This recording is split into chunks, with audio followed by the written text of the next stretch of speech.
Today I'm celebrating Walter Russell, one of those annoyingly talented people of this century, or actually I think his life only just makes it into this last 100 years.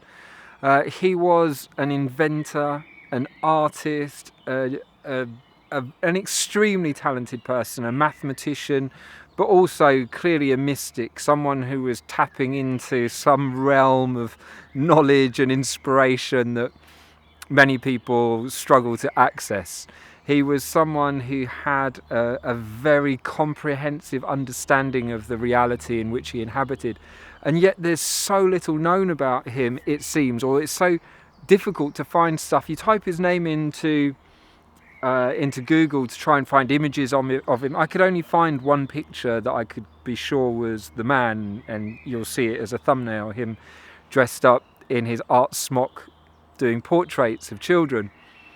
And yet Walter Russell's genius, I think some people like to disregard him as woo-woo because of his mystical side. And yet, I mean, the thing that absolutely shows how qualified he was as an artist was his spiral form of periodic table.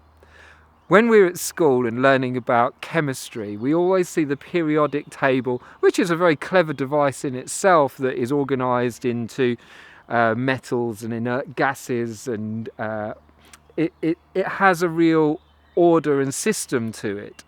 But Walter Russell perceived the periodic table as taking place on a spiral, and it was because of this spiral form that he was able to predict where certain elements should exist on that spiral that hadn't even been found up until that point. And it was scientists following his hypotheses that were then eventually able to prove the existence of these elements of the periodic table.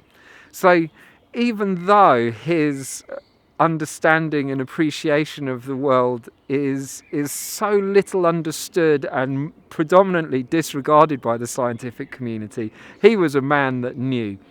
I haven't had the time yet to fully explore all of his work, and he's one of those people who, I think, like Tesla, his work will continue to be understood and discovered in the coming 100 years, because he was clearly tapping into some very subtle things that the majority of people just don't seem to get, myself included.